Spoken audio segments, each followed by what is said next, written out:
ہار اور جیت تو انسان کے اپنے اندر ہوتی ہے، مان لو تو ہار ہے اور ٹھان لو تو جیت ہے۔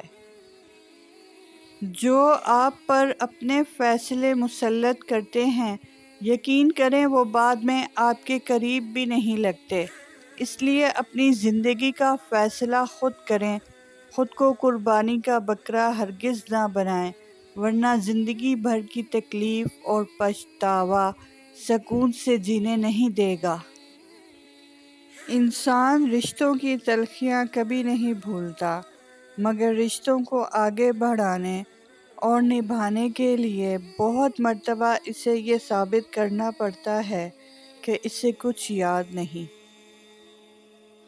گھر کا صرف نام آسان ہے، گھر بستے بستے بڑا وقت لگ جاتا ہے۔ بہت سی باتوں پر صبر کرنا پڑتا ہے، بہت سی باتوں کو نظر انداز کرنا پڑتا ہے۔ صبر، تحمل، برداشت اور سمجھوتے گھر بسانے کے گر ہیں۔ کبھی کبھار بحث کرنے سے بہتر ہے جو آپ کو جیسا کہہ رہا ہے آپ ویسا تسلیم کر لیں، کیونکہ وقت کے پاس بہتر جواب ہوتا ہے اور کانوں کے کچے لوگوں کو وقت ہی جواب دیتا ہے۔ رب سے اور ماں باپ سے دور رہ کے انسان پریشان ہی رہتا ہے۔ آپ اپنی زندگی کے نئے باب کا آغاز تب تک نہیں کر سکتے جب تک کہ آپ پرانے باب کو پڑھنا چھوڑ نہ دیں۔ عورت کے لیے چھوٹے گھر میں ہنستی مسکراتی رہنا زیادہ بہتر ہے ایک ایسے بڑے بنگلے سے جس میں وہ ہر وقت روتی رہے۔ خاوند کے لیے بیوی اور بیوی کے لیے خاوند سے بڑھ کر کوئی مخلص نہیں ہوتا، کیونکہ دونوں کا مفاد ایک ہوتا ہے۔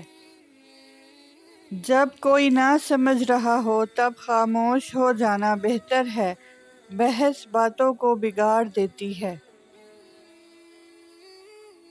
شوہر کا اپنے بیوی بچوں کے ساتھ بیٹھنا اللہ کو اس اعتکاف سے زیادہ پسند ہے جو مسجد میں ادا کیا جائے۔ وقت اور دولت دو ایسی چیزیں ہیں جو انسان کے اختیار میں نہیں۔ وقت انسان کو مجبور اور دولت انسان کو مغرور بنا دیتی ہے۔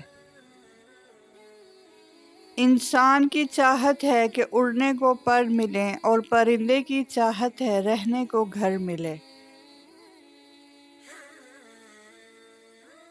جدید دور کے لوگ اپنے موبائل میں ہی قید ہیں، ماحول کی خوبصورتی اور دیگر ذمہ داریوں سے غافل ہیں، اسی لیے تو اس کا نام سیل فون رکھا گیا ہے۔ یہ بھی ایک سچ ہے، انسان کو خدا تب ہی یاد آتا ہے جب وہ درد کا مارا ہو، غرض کا مارا ہو یا پھر مرض کا مارا ہو۔ یہ زندگی صرف تب تک ہلکی ہے جب تک سارے بوجھ ماں اور باپ نے اٹھائے ہوں۔ اپنے اہل و عیال کے ساتھ مناسب اور مشفقانہ رویہ اپنائیں، نصیحت بھی حکمت سے کریں، وگرنہ آپ کا یہ تلخ اور نامناسب رویہ آپ کے مستقبل کی زندگی پر بہت بری طرح سے اثر انداز ہوگا۔ بچوں کو جب آپ مارتے ہیں تو اس کا مطلب یہ ہے کہ آپ میں سمجھانے کی صلاحیت نہیں ہے۔ دنیا کی نعمتیں ہمیشہ کے لیے عطا نہیں کی جاتیں، نہ جوانی سدا قائم رہتی ہے، نہ روب و دبدبا، نہ شان و شوکت اور نہ ہی صحت، لہذا عجز و انکساری کا دامن کبھی نہ چھوڑیں۔ دنیا تعلیم یافتہ لوگوں سے بھر گئی مگر انسانیت سے خالی ہو گئی۔ پہلے دو لوگ لڑتے تھے تو تیسرا صلح کراتا تھا، مگر اب تیسرا ویڈیو بناتا ہے۔ الجھنا چھوڑ دیں ایسی چیزوں سے، حالات سے اور لوگوں سے جن کو آپ بدل نہیں سکتے، اور اپنی توجہ اس پر مرکوز کریں جسے آپ بدل سکتے ہیں، یعنی کہ اپنا آپ۔ ایمان کے ساتھ ایک جھونپڑی میں رہنا کفر کے ساتھ ایک محل میں رہنے سے بہتر ہے۔ زیادہ باتیں، زیادہ وضاحتیں انسانوں کو بعض اوقات قریب نہیں بلکہ دور کر دیتی ہیں۔ جو چیز حاصل کرنا چاہتے ہو اس کی بھوک پیدا کرو۔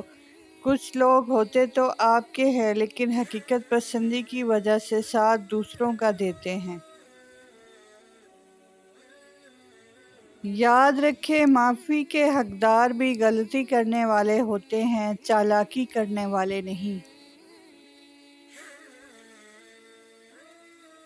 بچپن میں والدین تمہیں شہزادے اور شہزادیوں کی طرح پالتے ہیں تو تم پر بھی یہ فرض ہے کہ بڑھاپے میں انہیں بادشاہ اور ملکہ کی طرح رکھو۔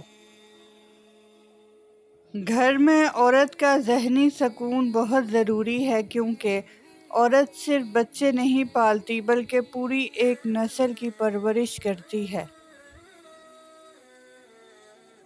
بیوی چاہتی ہے کہ اسے لفظوں کے بغیر سمجھا جائے، اس کی خاموشی کو محسوس کیا جائے، اس کی طلب کی قدر کی جائے، اس کی آنکھوں کی نمی کو دیکھ کر اس کے دل کا حال جانا جائے۔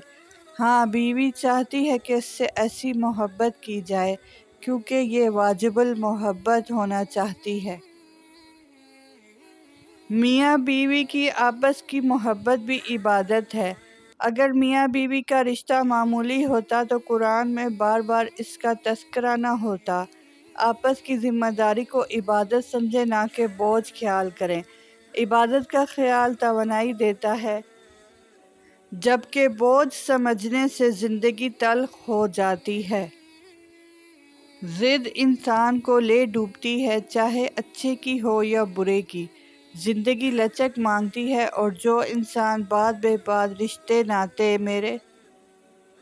میرے تمہارے کی لڑ پکڑ لے وہ ہمیشہ بے سکون ہی رہتا ہے۔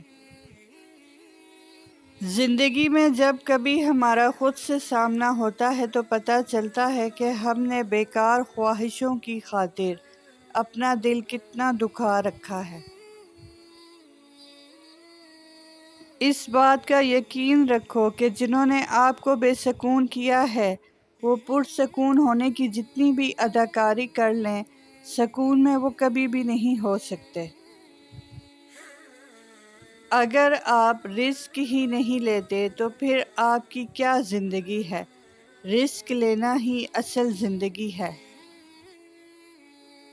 تنگ دستی کا خاتمہ چاہتے ہو تو قرآن پاک کی تلاوت کیا کرو۔